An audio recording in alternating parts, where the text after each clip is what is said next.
Hydrogen spectrum के लिए सबसे पहले हमने लिखा कि भाई हमारा टॉपिक है वो है हाइड्रोजन स्पेक्ट्रम। तो हाइड्रोजन स्पेक्ट्रम के बारे में किसने बताया था भाई? बोहर ने बताया था। किसने बताया? बोहर ने बताया। अब बोहर ने क्या बताया? बोहर ने बताया कि जब इलेक्ट्रॉन अपनी प्रथम ऊर्जा स्तर से अन्य कक्षाओं में चला जाएगा और 10⁻⁻8 सेकंड वहां रुकेगा और रुक करके वापस पीछे आएगा, वापस अपनी कक्षा में वापस आएगा, तो वहां पर वो अलग अलग तरंगे उत्सर्जित करेगा। तो अगर यही तरंगों को हम स्पेक्ट्रम के रूप में देखें तो हमारे पास ये ग्राफ बनेगा, हमारे पास, ठीक है ना।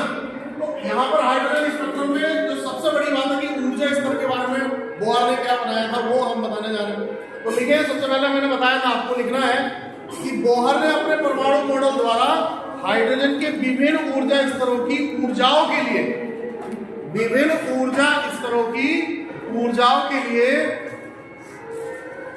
निम्नलिखित सूत्र प्राप्त किया।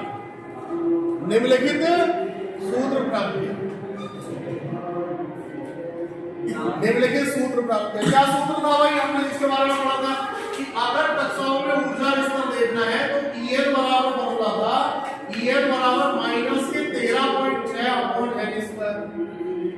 En is equal to 13.6 upon n square Eg में था, इलेक्ट्रॉन वोल्ट।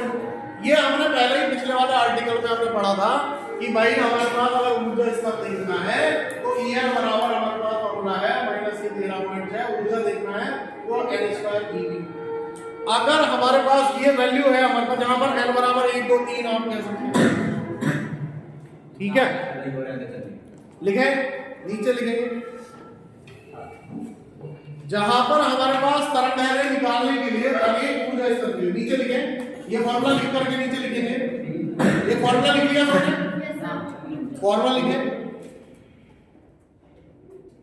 फॉर्मूला लिखेंगे।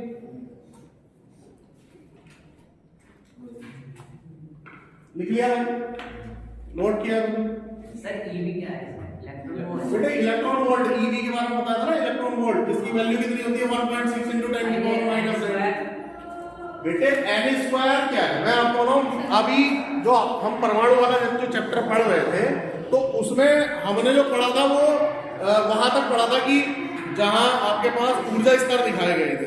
तो ऊर्जा स्तर में एक फॉर्मूला था हमारे पास hν = E2 - E1 करके। ये hν = E के बराबर होता है ना।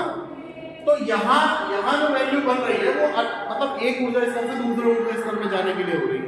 तो हमारे पास ये जो फॉर्मूला है वो ऊर्जा का फॉर्मूला है कि भाई एक इलेक्ट्रॉन है जब वो गति कर रहा है किसी भी क्या कहते हैं नाभिक के चारों तरफ वो घूम रहा है, तो वो कितनी एनर्जी से उसको एनर्जी जो मिल रही है वो एनर्जी कितनी है। तो वो एनर्जी का जो फॉर्मूला था वो ये था कि 13.6 अपॉन n स्क्वायर Ev। कल मैंने ये क्वेश्चन कराया था, ठीक है ना। तो अब ध्यान दें हमारे पास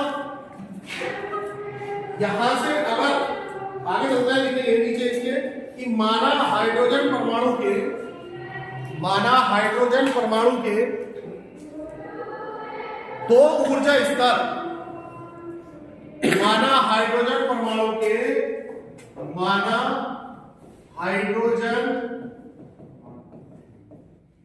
हाइड्रोजन परमाणु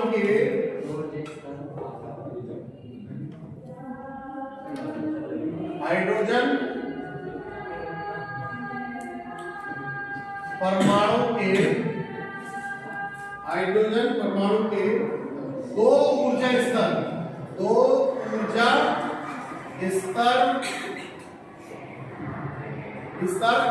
n1 से n2 है या n1 n2 है, n1 व n2 है।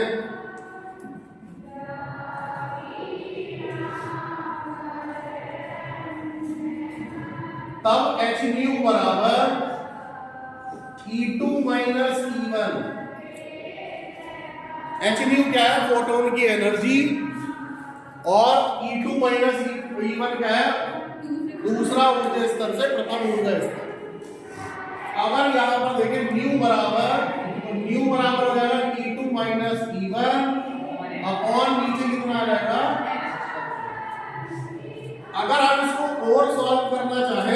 तो हमारे पास जो लैम्डा की वैल्यू निकलेगी, तब तरंग दैर्ध्य का इसके बाद जो तरंग दैर्ध्य निकलेगा, तब तरंग दैर्ध्य लैम्डा बराबर या 1/λ बराबर r bracket 1/n1 square minus 1/n2। इसको और सॉल्व करेंगे तो ये मिल जाएगा, न्यू बराबर हो गया e2 e1/h, आवृत्ति का फॉर्मूला हमें मिल गया। अगर किसी वजह से तरंग दैर्ध्य निकालेंगे तो तरंग दैर्ध्य का फॉर्मूला ये है 1/λ = r 1/n1 square minus 1/n2। ये भी मैंने तुम्हें बताया था कि 1/n1 माइनस 1/n2 स्क्वायर।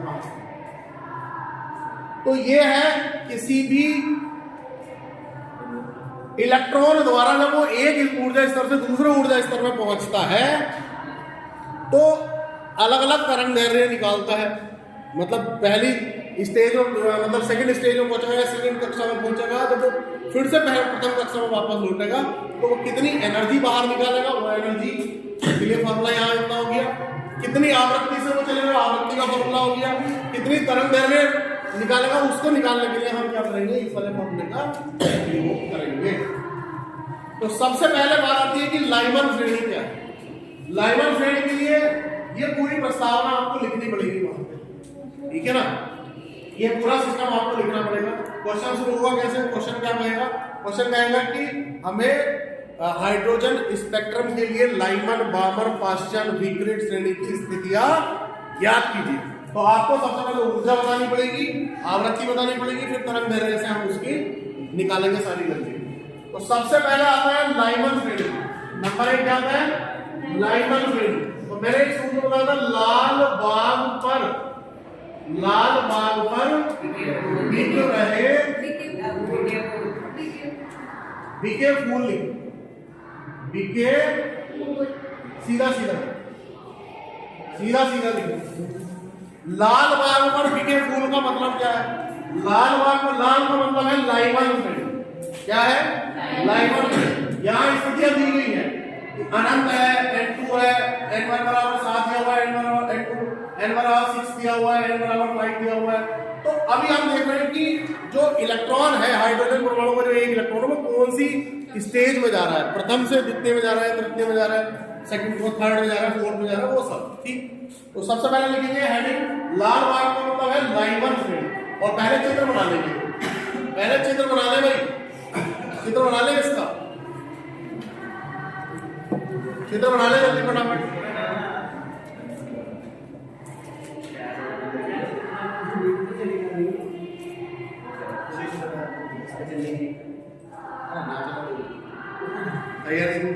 तैयारी किसके लिए तैयारी होनी चाहिए, जरा पहले तो बताओ कि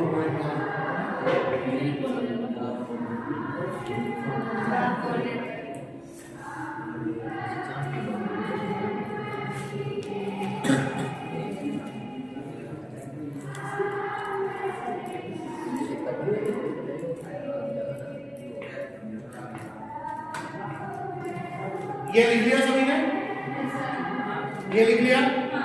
चित्र के लिए जगह छोड़ सकता है, चित्र के लिए जगह छोड़ सकता है, इसको सेव कर लेंगे, बाद में देख लेंगे, पहले समझ लीजिए। इन रेखाओं, सबसे पहले हेडिंग डाल लें लाइमन श्रेणी, हेडिंग डालें लाइमन श्रेणी, लाइमन श्रेणी।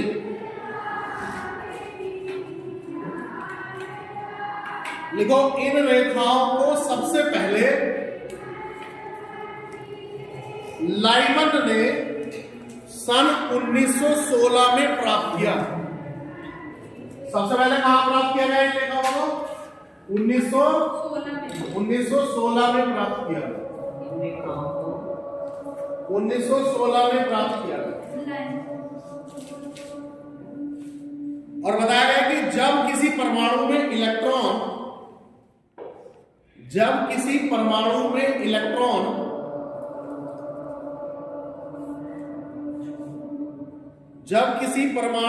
इलेक्ट्रॉन किसी ऊंचे ऊर्जा स्तर से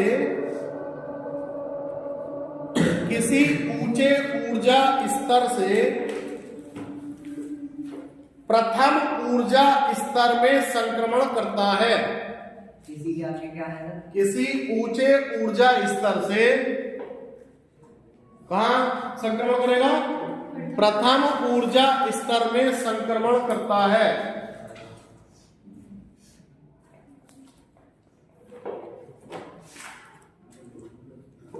तब N1 बराबर 1, N1 बराबर 1 और N2 बराबर 2, 3, 4 इंफिनिटिव तक, 2, 3, 4 इंफिनिटिव तक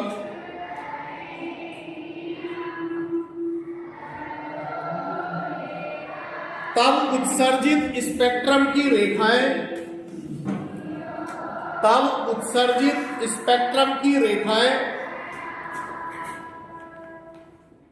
परावैंगनी भाग में प्राप्त होती है।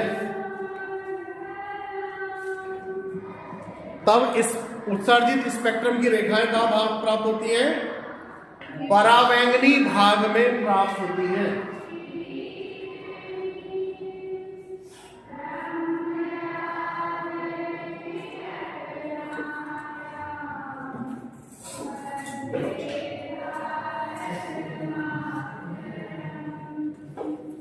देखो सबसे पहले कहा जा रहा है अनंत से कोई से भी कौन से स्तर में आ रहा है इलेक्ट्रॉन?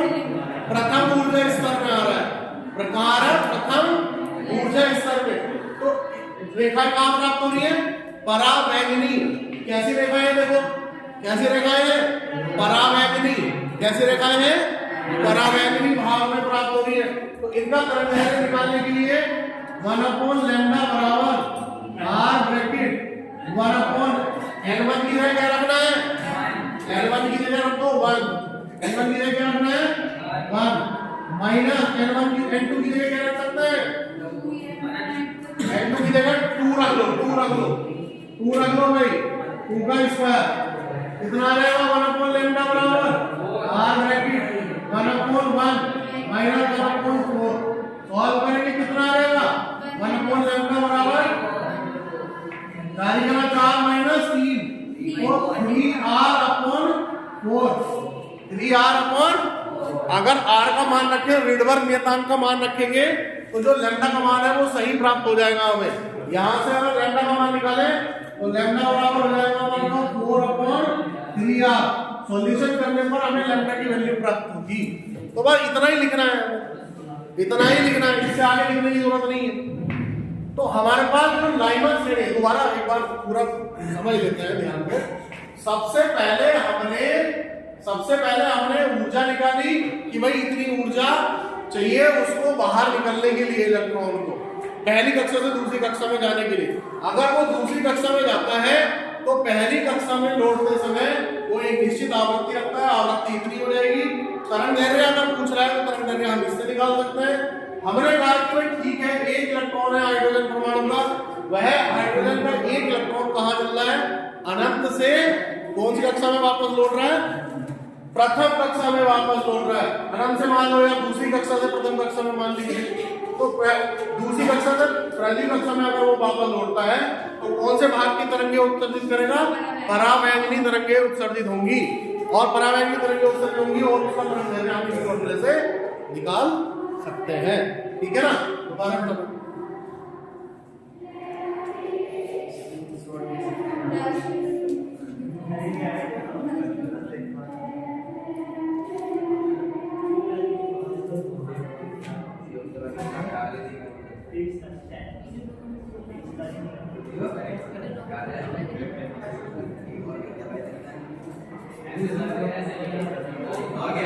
बात नहीं भाई,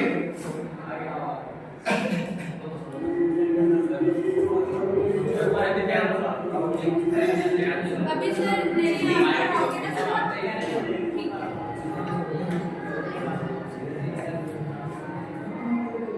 इसकी सबसे बड़ी तरंग दैर्घ्य है,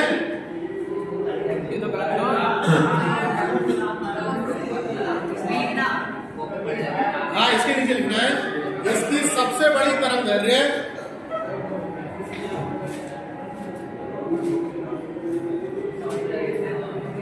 1216 एंगस्ट्रॉम है, 1216 एंगस्ट्रॉम है तथा सबसे छोटी तरंगदैर्घ्य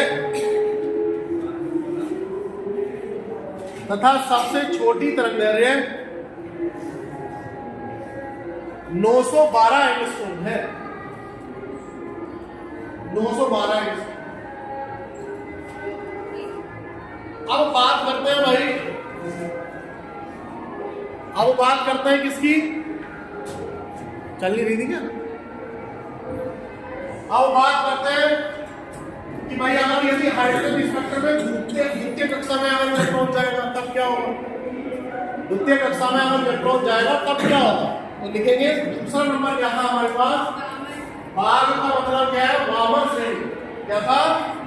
वामन श्रेणी। तो यानी कि हमारे पास जो पढ़ रहा है उसका प्रयोग कर रहे हैं हम लोग। हमारे पास क्या है कि लाल भाग पर मिल रहे हैं, मतलब भाग का मतलब क्या हो गया, वामन श्रेणी। क्या हो गया? वामन श्रेणी। तो लिखेंगे, देखो यहाँ भी लिखा हुआ है, इसको वेलमर कहते हैं, वेलमर, ठीक है ना, मगर लिखते हैं वामन श्रेणी के नाम से, तो लिखेंगे वामन श्रेणी के नाम से। सबके मान निकालना चाहिए, लिखेंगे वामन श्रेणी के बारे में, वामन श्रेणी के बारे में लिखेंगे। पहले भी तुम्हें बताया इसके बारे में, अभी फिर से बता रहा हूं।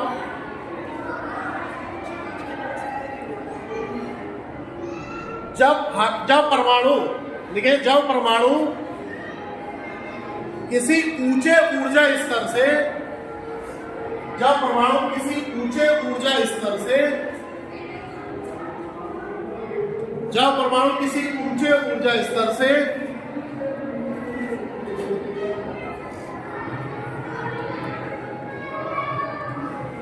दूसरे ऊर्जा स्तर में संक्रमण करता है, दूसरे ऊर्जा स्तर में संक्रमण करता है। इससे पहले क्या में कितने में कर रहा था? पहले में। अब किस में करेगा? दूसरे में। तब N1 बराबर 2, तब N1 बराबर क्या लिख सकते हैं? 2 लिख सकते हैं। तब N1 बराबर 2 और N2 बराबर, N1 बराबर 2 और N2 बराबर क्या लिखेंगे? 3 लिख सकते हैं, 4 लिख सकते हैं, 5 लिख सकते हैं, और लास्ट में कहां तक लिखेंगे? इंफिनिटिव तक। ठीक है ना? तो क्या रहेगा हमारे पास? अगर यहां से तरंगदैर्घ्य निकाले तो 1/λ r bracket 1/n1 square minus 1/n2 square, formula था हमारे पास। 1/λ r ब्रैकेट 1/n1 का मान कितना रखना है? 2, और n2 का मान चाहे तो आप अपनी गलती से रख सकते हैं, 3 रख सकते हैं, 4 इंफिनिटी का रख सकते हैं। तो हमने 3 रख लिया यहाँ पर। तो हमारे पास सॉल्यूशन बनेगा क्या? यहाँ पर हम कर सकते हैं 1/4 माइनस 1/9। इसको सॉल्यूशन करेंगे तो क्या रहेगा? क्रॉस मल्टीप्लिकेशन से 9 माइनस 4 अपॉन नीचे आ गया 36, यानी कि 1/λ आ जाएगा r ब्रैकेट 5/36, 5/36 5/36 आ जाएगा। इसको और सॉल्यूट करेंगे तो क्या रहेगा हमारे पास? 1/λ r 5r लिख सकते हैं, 5r लिख सकते हैं उल्टा करके, या लैम्डा का मान सीधा सीधा निकालने को लैम्डा बराबर आ जाएगा 5r/36। इसका सॉल्यूशन करने के लिए r का मान रख देंगे, रिडवर के मान की वैल्यू रखेंगे। बेटा उल्टा इसलिए लिखा हुआ है, अच्छा 5r लिखो, ठीक है। तो लैम्डा इक्वल टू क्या रहेगा हमारे पास? 36/5 ये हमारे पास वैल्यू है। r का मान यहाँ पर रखेंगे, r का मान रखेंगे, रिडवर के मान का, और सॉल्यूशन प्राप्त करेंगे।